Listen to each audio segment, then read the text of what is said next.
दोस्तों, corona virus के delta strain ने विश्व में 80 से भी ज्यादा देशों में अपनी दस्तक दे चुकी है, जिसमें से इजराइल में सबसे ज्यादा बच्चे इन्फेक्टेड हुए हैं इससे।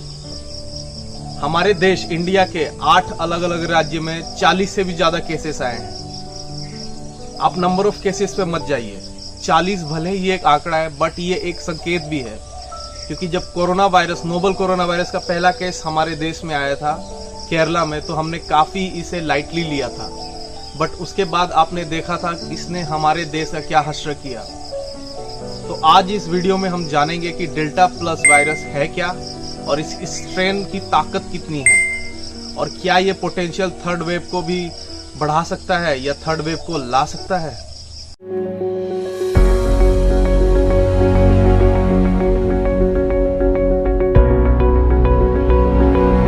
दोस्तों, कोरोना वायरस एक आरएनए पॉलीमरेज वायरस है जो कि अपना शेप एंड स्ट्रक्चर चेंज करता है from one person to another mutation के द्वारा।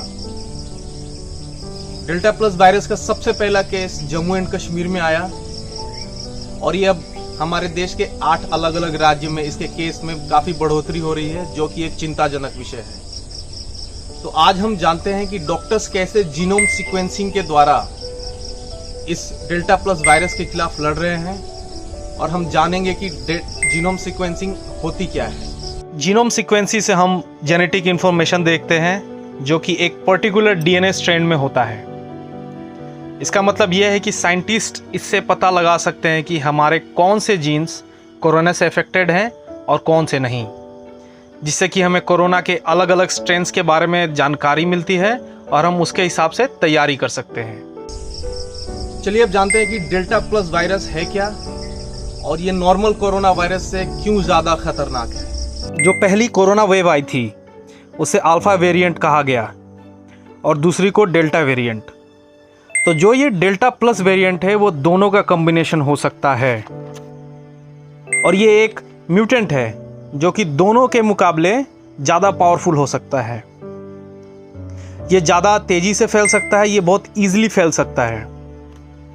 ज़्यादा सीवियर इन्फेक्शंस होते हैं इसमें, जो कि सीधे फेफड़े यानी लंग्स पे इफेक्ट करता है, जैसे कि ऑक्सीजन की कमी, यानी ऑक्सीजन रेट काफ़ी तेज़ी से गिर जा रहा है। फाइज़र जिसने अपनी एक अलग वैक्सीन बनाई है, उसने कहा है कि उसकी वैक्सीन डेल्टा प्लस वेरिएंट पे कारगर है, लेकिन इंडिया में जो वैक्सीनेशन हुई एस्ट्राजेनेका, जिसको हम कोविशील्ड भी कहते हैं, और कोवैक्सीन, वो इस पर कारगर है या नहीं इसका कोई अभी तक प्रूफ नहीं है। ये वेरिएंट टेस्ट में इजीली पिकअप नहीं हो रहा है, जो हम नॉर्मल RT-PCR करते हैं, जो कि एक मेजर कंसर्न है, यानी कि चिंताजनक बात है। इसलिए जीनोम सीक्वेंसिंग अब स्टार्ट हो चुकी है। हॉस्पिटलाइजेशन एंड मोर्टिलिटी के चांसेस बहुत बढ़ सकते हैं, इसलिए हमें अभी से सतर्क रहना ज़्यादा ज़रूरी है।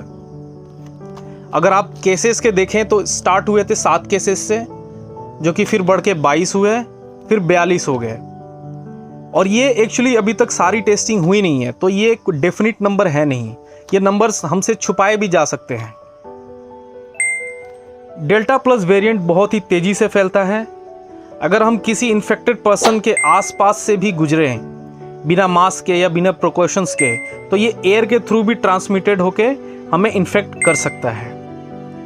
ये 40% से भी ज़्यादा इन्फेक्शियस है, और इसमें मोर्टिलिटी रेट की चांस, यानी कि मृत्यु दर की चांस बहुत ही ज़्यादा है।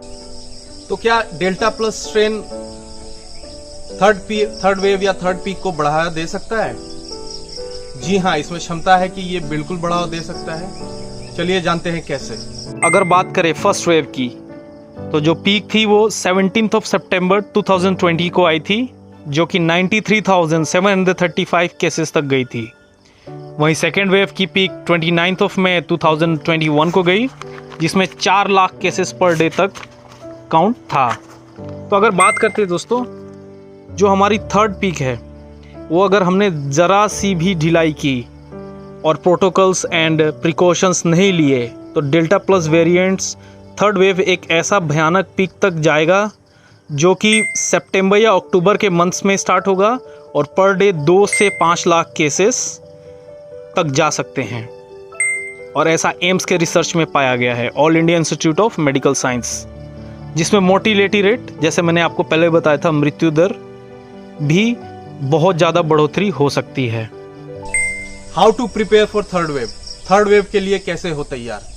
ज़्यादा से ज़्यादा वैक्सीनेशन, आपको कोई भी वैक्सीन मिल रही हो, कोवैक्सीन, कोविशील्ड, स्पुतनिक, आप उसे ले, क्योंकि सबकी एफिकेसी कम हो सकती है डेल्टा प्लस वेरिएंट से, लेकिन आप उससे बच जरूर जाएंगे एंड आपकी कंडीशंस ज़्यादा सीवियर नहीं होंगी। Follow the protocols, manage social distancings, wear mask and use sanitisers. अगर आपको सिम्टम्स हैं तो गेट योरसेल्फ टेस्टेड, ताकि आपके फैमिली मेम्बर्स एंड फ्रेंड्स इस चीज़ से बचें और दूर ही रहें। Last one is good nutrition and exercise. It is very important. अच्छा खाना एंड एक्सरसाइज आपकी इम्यूनिटी को साइमल्टेनियसली इम्प्रूव करता है। So eating good and exercising well is very important. Also हमारे मेडिकल साइंस ने जीनोम सीक्वेंसिंग की मात्रा काफ़ी बढ़ा दी है, जो कि मैंने आपको पहले बताया था। और हॉस्पिटल्स में even started in Maharashtra, in Madhya Pradesh, they have started genome sequencing, जिससे कि क्या होगा कि अर्ली डिटेक्शन ऑफ जो स्ट्रेन्स है उसकी अर्ली डिटेक्शन हो जाएंगी और इसको हमें कम करने में बहुत ज़्यादा मदद मिलेगी। और दोस्तों, मोनोक्लोनल एंटीबॉडी ट्रीटमेंट, जिसके बारे में मैं अपनी पिछली वीडियो में भी बताया था, उसकी लिंक मैं अपने डिस्क्रिप्शन में डाल देता हूँ। आप उसे भी देख के समझ लीजिए कि कैसे मोनोक्लोनल एंटीबॉडी ट्रीटमेंट भी कोविड के खिलाफ बहुत कारगर है।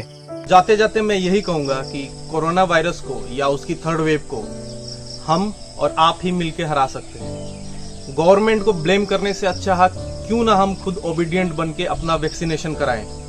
ज़्यादा से ज़्यादा वैक्सीनेशन से ही हम इस ट्रेंड को रोक सकते हैं। अभी भी कुछ ऐसे लोग हैं जो साइंस को चैलेंज कर रहे हैं, जो ये सोच रहे हैं कि बिना वैक्सीनेशन के ही हम सरवाइव कर सकते हैं। बट नो, आने वाले स्ट्रेन्स में क्या पता कैसी म्यूटेशन हो, और हमारी जो वैक्सीनेशन है वो पूरी तरह कारगर है कि या नहीं ये भी साबित नहीं हुआ है। बट हाँ, एफिकेसी रहेगी उसकी, आप मेजर कॉम्प्लिकेशन से बच सकते हैं। तो प्लीज गेट वैक्सीनेटेड और अफवाहों में ना आए। And if you like my content, please like, subscribe and share this video and press the bell icon. Let's create an incredible India and a healthy India. See you in my next video. Thank you so much. Jai Hind.